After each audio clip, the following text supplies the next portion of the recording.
ماں باپ کے نافرمان کی نہ دنیا ہے نہ آخرت۔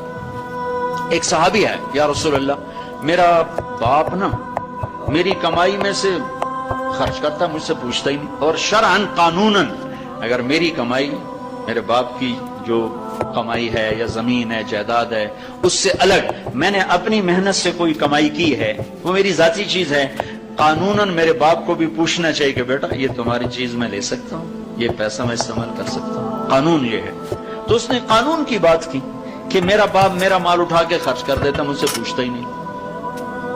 آپ نے کہا اس کے باپ کو بلاؤ۔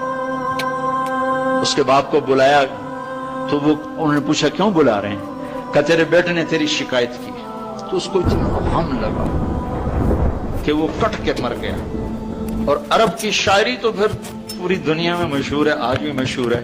تو اس نے دل ہی دل میں کوئی شعر کہے، درد بھرے دکھ بھرے، اور وہ انہی شعر کو اپنی زبان سے نہیں دل ہی دل میں کہتا کہتا دربار رسالت میں مسجد میں پہنچا تو جبریل پہلے آ چکے تھے۔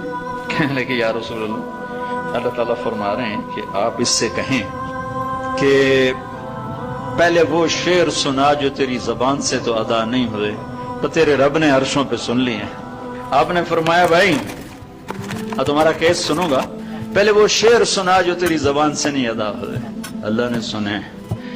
کہنے لگا یا رسول اللہ میں گواہی دیتا ہوں آپ سچے رسول ہیں، آپ کا رب بڑا طاقتور رب ہے، آپ کے رب کی قسم زبان سے ایک لفظ نہیں نکلا، دکھ بھری فریاد تھی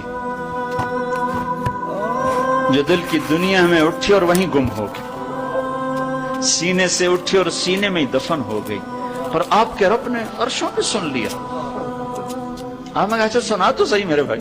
میں کہا جی میں نے کہا بچے جس دن تو پیدا ہوا اس دن سے ہم نے اپنے لیے جینا چھوڑ دیا، ہم نے تیرے لیے جینا شروع کیا۔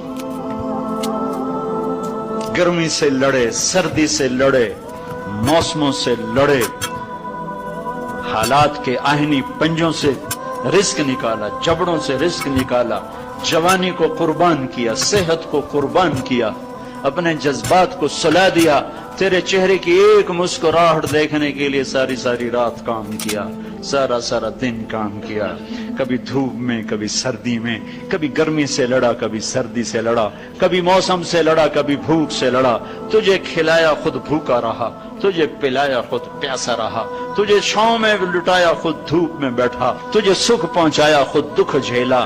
میری تو زندگی پھر تیرے لیے ہوگی، میں نے اپنے لیے جینا چھوڑ دیا۔ جب کبھی تو بیمار ہوا تو ساری رات میں اور تیری ماں تیرے سرانے بیٹھ کے دھڑ دھڑ دل دھڑک رہے ہوتے تھے، کہیں مر نہ جائے، کچھ ہو نہ جائے۔ ہسپتال پہنچے، ڈاکٹر کو بلاؤ، ٹیکسی بلاؤ، گاڑی بلاؤ، رکشہ بلاؤ، جلدی سے ہسپتال پہنچاؤ۔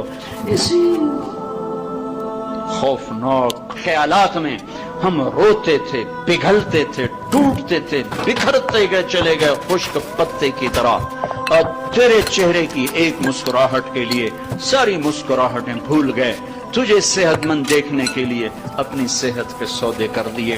اور اس طرح ایک دن نہیں گزرا، یہ شب و روز گزرے، دن اور رات گزرے، لیل و نہار گزرے، بہار و خزاں گزری، رت بدلی، موسم بدلے، بادل اندھیری بارش آئے اور گئے، یہاں تک کہ تو پروان چڑھتا گیا، میں ڈھلتا گیا، تجھ میں جوانی میں رنگ بھرا اور بڑھاپے نے میرے سارے رنگ نوچ لیے۔ تو سیدھا کھڑا ہوا تنے کی طرح، میری کمر جھک گئی کمان کی طرح، اور میں آسرے کا محتاج ہوا، تو طاقتور ہو کے جوان ہوا۔ پھر مجھے خیال آیا کہ میں اس کی انگلی پکڑ کے چلا، گود بٹھا کے چلا، کندھے بٹھا کے چلا، ہاتھ بٹھا کے چلا، اس کے لیے در در کی ٹھوکریں کھائیں۔ آج جب میں بوڑھا ہوا ہوں تو اب یہ میری انگلی پکڑے گا، میرا ہاتھ پکڑے گا، میں اس کی لاٹھی بنا، یہ میری لاٹھی بنے گا۔ لیکن ایک دم میرے بیٹے تیری آنکھیں ماتھے پہ چڑھ گئیں، تیرے تیور بدل گئے، تو مجھے یوں دیکھنے لگا جیسے میں تیرا باپ نہیں، میں تیرا نوکر ہوں۔ تو میں نے اپنی زندگی کو جھٹلا دیا اور میں نے کہا میں خواب دیکھ رہا تھا کہ میں باپ ہوں۔ نہیں، میں باپ نہیں، میں نوکر ہی ہوں، میں پڑوسی ہوں۔ تو اچھا